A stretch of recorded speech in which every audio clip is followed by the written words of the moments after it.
exited the forest, alarms set off in my mind. The city I had lived in my whole life, it was gone. You've got to be kidding me. If I wasn't in Tsukino Toshi, then where the hell was I? Hey, no talking. Come on, I don't want to balk you that much. Kinda. Maybe a punch or two. I just want to know how the heck you blocked my strike so easy. Your attack had a lot of power behind it, but it was kind of predictable. With the right movement and enough force, that's the result you get. Anyway, I'll play along for a bit. Where in the world are we? This clearly isn't my hometown. I mean, the buildings look more like they belong to some sort of classic samurai movie. Huh? What the heck is a move? This is Harumaru. It's been here forever. Hikage, I thought I told you to silence him if he spoke again. Actually, you told me that I could, but you didn't tell me that I had to.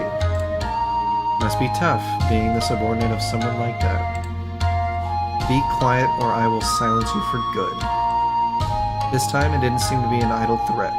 The girl had unsheathed her katana and was now resting the edge of the blade against my throat. I was already starting to regret having played a hero earlier. Hopefully there would be someone with more common sense in the village. Several minutes later.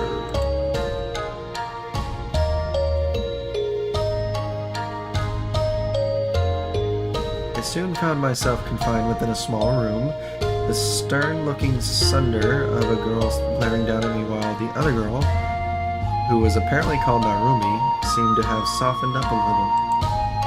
From what I had gathered during their conversations, they had called the village elder to help oversee my questioning. What purpose did these thefts have? Or are you just some pervert who gets off sniffing girls' undies? I ought to castrate you. I already told you that I was just in the wrong place at the wrong time. Not to mention, anything worn by you would probably smell sour.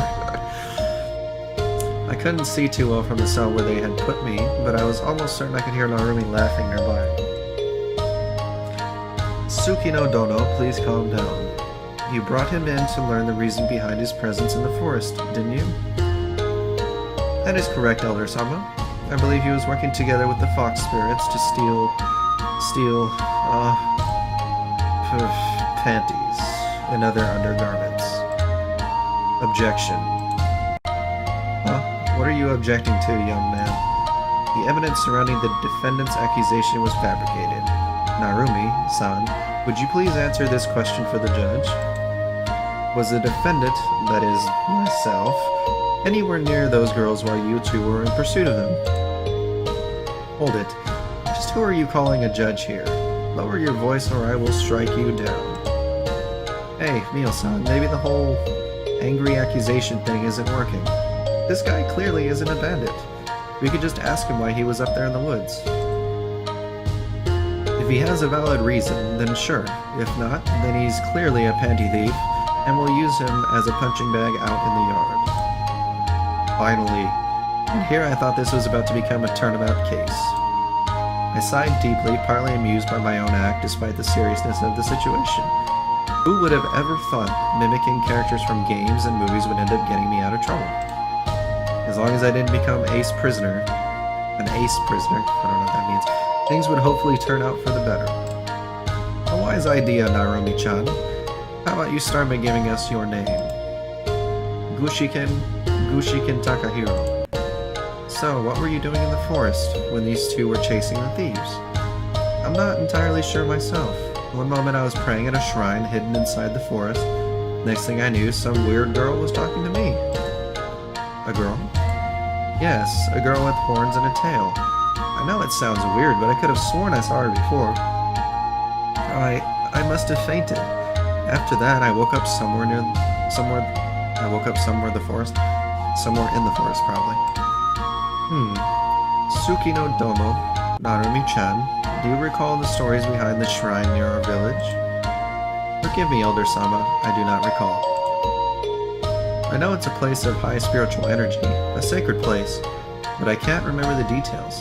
Sorry, grandfather. That shrine belongs to Suyuri, a powerful spirit that has been watching over our village for as long as anyone can remember. Unlike the fox spirits, we tend to avoid going too deep into the forest. I still think I could get rid of those pests once and for all if you would just let me go in and find their home. It's probably hidden in some damp cave on the hill or some run-down old house. Humans and spirits rarely mingle, even if they meet with good intentions. The fact that this lad says he saw a spirit means there is a chance he was there for a reason. Not to mention, did you take a good look at him yet? He seems disoriented?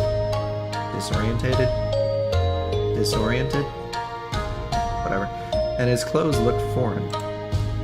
He did seem to be talking gibberish earlier.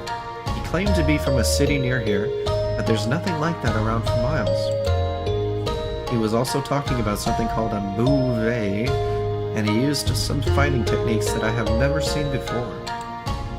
He is still a pervert. I am not a pervert. It's perfectly natural for a guy my age to be curious about certain things. Besides, if you're talking about how the panties ended up on my face, I had nothing to do with it. Tsundere tyrant? What did you just call me? I ought to smash you to pieces, you brat. Oh wait, now that I'm thinking about it, those two foxes did look like they were just abandoning them. But, grandfather, what does this all mean?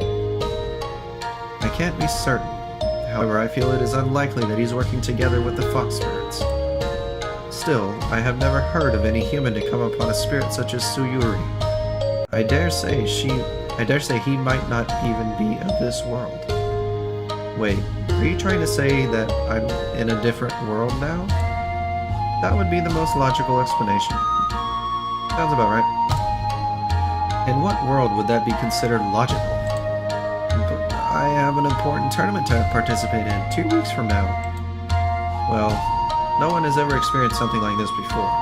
We will have to think on how to deal with you, or if it is even possible to get you back to your own world. In the meantime, a night in the cell won't hurt. He did assault a village guard, and he resisted arrest. He could stay here until he rots for all I care, but I suspect the Elder will wish to have a talk with you soon. Hikage, I'm going to clean myself off. I suggest you do the same. I would take offense for implying that I stink, but that was one hell of a run. Those fox spirits run fast. I would still like to know more about those techniques, Takahiro-san. If you do happen to stick around, I might want to go a few rounds with you. It's not like I'll be going anywhere for the time being. It is only for a few hours while we discuss what to do with you. A person such as yourself would end up causing quite the commotion amongst the villagers, so it is necessary to convince them that you mean no harm before we release you. And that is how I found myself stuck in a jail cell, while the people responsible for my situation left to deal with personal errands. This sucks. As if being sent to a different world wasn't bad enough, I'm stuck in jail with my only company being familiar older voice. A pair of beautiful, magnificent, majestic fox sisters, you lucky boy. A pair of beautiful... Wait a second. Yahoo. What the hell? Hi there, panty boy. A familiar face appeared at the top of my cell. A blonde girl with golden eyes. As I watched, she flipped over and landed in front of the cell, waving her hands at me. From the side of the cell, another girl appeared, a wry grin on her face. Ah, it's the panty thieves. If you're here to reclaim your hostages, they are already back where they belong. Nope, we saw the guards go into the baths and swipe the maiden's silk again. Look! With that, she pulled out a pair of lacy silken underwear from her sleeve and stretched it out with her thumbs, showing off her panty prize to me. You came all the way back here to snatch their underwear again, and I'm not sure the tsundere tyrant fits that label. The cutie with the katana? You would be surprised. I happen to believe that she is as innocent as one can be. She seems far too uptight to let any man touch her. As for returning to the village, we have a debt to settle. I smiled weakly as I wondered what the fox meant by debt. I'm not sure what this debt of yours might be, but I think you better leave before those two return. You don't seem to be on friendly terms with the samurai girls. Wait, if he doesn't know about it, we can just leave, Onisama. Meiko, that's not how we do things. Young man, your actions allowed us to escape our earlier predicament without harm. This places us in your debt, for which we are now repaying you. Meiko, do the magic. Okay. The younger girl walked forward and placed her hands upon the locked door of the cell.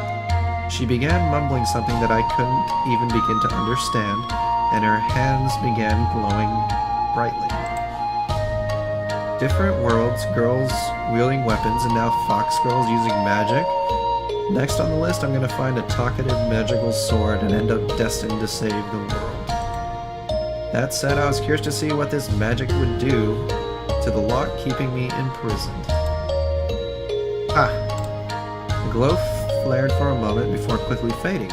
There was a hiss and then a sizzle as the lock dripped to the floor in a mess of melted metal. Well done, Meiko-chan. You did very well. Relax for now, alright? I'm not sure what I'm supposed to be the most surprised about. The fact that a girl just melted a steel lock, or that I'm starting to accept that this is normal. This level of magic is extraordinary. Meiko-chan is quite gifted. But as I said, we are here to settle our debt. If you would like, we can escort you back to the forest where we first encountered you. I do, however, suggest that you decide quickly. The guards do not bathe for long. I should know, I have observed them for a while. Well, I don't plan on sticking around, so I'll gladly accompany the two of you out of here. Maybe I'll be able to find my way back home. Lead the way, peeping Tammy. Machiko. Sakura no Machiko. Not Tammy. Takahiro, but I suggest we keep the introductions for later. Very well then, Takakun. Follow. As I was stepping out of the cell, the sound of a familiar voice boomed in the distance. Thieves! Crafty fox! Kleptomaniacs! I'll skin you alive! I think that's our cue to get out of here. And with that, the three of us darted out of the prison.